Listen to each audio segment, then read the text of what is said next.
Alors, j'ai une question de Nicolas qui me demande comment calculer son chemin de vie, donc la numérologie, hein.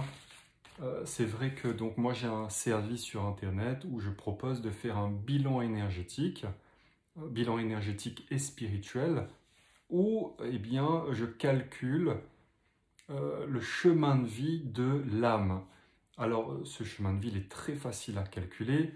Vous prenez chaque chiffre de votre date de naissance. Donc, prenons un exemple très concret. Le 15-03-1986, c'est ma date de naissance.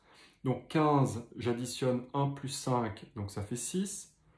0,3, donc j'additionne 6 plus 0, ça fait 6. 6 plus 3, ça fait 9. 9 plus 1, donc 1986, 9 plus 1, ça fait 10. 10 plus 9, ça fait 19. Plus 8, ça fait 27. Et plus 6, ça fait 33. Donc 33 en numérologie, c'est un nombre mètre. Donc on a trois nombres mètres qui sont 33, 22 et 11. On dit de ces nombres qu'ils sont indivisibles. C'est-à-dire que si je trouve 33, j'aurais pu faire 3 plus 3 égale 6. D'accord? Mais les nombres mètres sont indivisibles, ça veut dire que vous restez à 33, 22, 11. Ok? Alors un nombre mètre, ça veut dire quoi?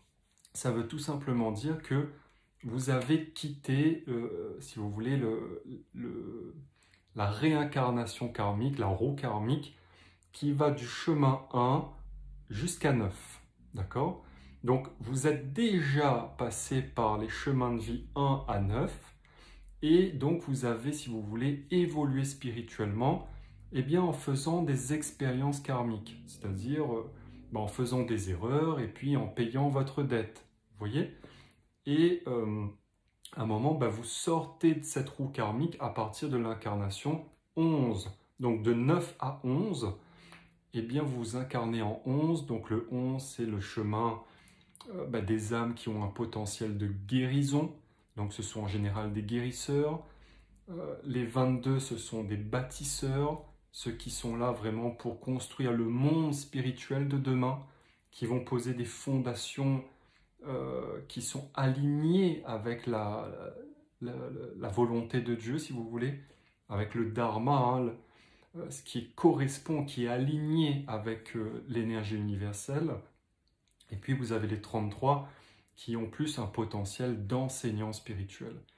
Donc moi, si vous voulez, ça résonne en moi parce que voilà, j'ai toujours eu cette vibration à partager mes connaissances, mon ressenti, mon expérience. Mais il y a beaucoup de chemins 33 qui s'ignorent enseignants spirituels. Donc calculez votre chemin de vie et vous saurez exactement ce qu'il en est. Et quand vous êtes donc chemin 1, grossièrement, on pourrait dire que c'est votre première incarnation. Ensuite, vous avez le 2, 3, etc. Jusqu'au 9. Le 9, on peut dire que vous êtes en fin de roue karmique. Donc, vous terminez de payer les dernières dettes karmiques que vous avez accumulées au fil des vies pour justement préparer votre ascension, votre passage en nombre mètres, où les nombres mètres sont véritablement, ils ont des chemins de vie tournés vers l'aide aux autres âmes. Alors que les âmes de 1 à 9, c'est pas qu'ils sont pas tournés vers les autres, mais c'est que ils ont déjà leur croix à porter, entre guillemets. C'est-à-dire qu'ils ont leur propre chemin à faire. Ils ont leur propre karma à expérimenter et à payer. Vous voyez? Donc oui, ils peuvent être dans l'aide à la personne, il n'y a pas de problème. Mais malgré tout, dans le monde invisible, au niveau des âmes, il y a une hiérarchie. Et quand vous êtes de 1 à 9, vous êtes des âmes entre guillemets en souffrance. Parce que vous évoluez par ou grâce au karma, à la souffrance. Et puis, quand vous êtes en chemin de vie 11, 22, 33, ça ne veut pas dire que vous n'avez plus de karma à payer. Vous avez toujours des expériences douloureuses qui vous font évoluer encore plus. mais votre chemin d'âme, il va évoluer par l'aide à la personne, par l'aide aux autres âmes. Vous voyez? Donc, c'est des nuances très subtiles. De toute façon, on a fait des articles sur mon site internet. Vous pouvez faire des recherches sur internet.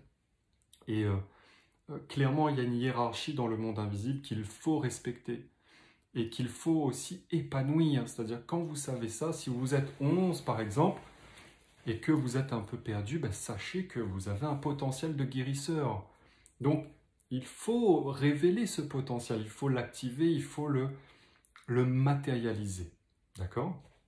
Donc là, ben, c'est très simple. Hein. Là, il suffit d'augmenter votre fréquence vibratoire pour augmenter votre champ de conscience et activer, entre guillemets, vos dons. Ok?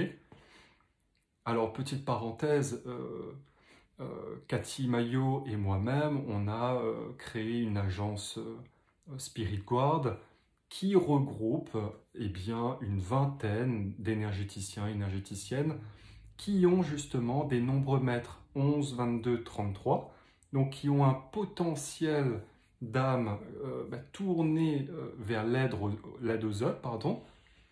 Et puis, on a ajouté un autre élément, c'est que ces personnes-là, elles ont obligatoirement un taux vibratoire de 10 millions d'unités bovies minimum, ce qui garantit donc une vibration d'âme particulièrement puissante. D'accord? Donc on est une vingtaine, ça dépend. Il y en a qui arrivent, il y en a qui partent en fonction des disponibilités de chacun. Et on propose des soins énergétiques quotidiens justement pour révéler le potentiel de chacun. Si vous êtes en nombre maître, et puis si vous êtes en chemin karmique, entre guillemets, eh bien pour accélérer, si vous voulez, votre évolution spirituelle, votre prise de conscience, votre ascension spirituelle. Donc si vous voulez, vous expérimentez le chemin spirituel beaucoup plus vite, de manière beaucoup plus claire. Vous le faites en pleine conscience plutôt que de ne pas vraiment comprendre tout ce qui vous arrive. Donc voilà voilà Nicolas pour le calcul du chemin de vie.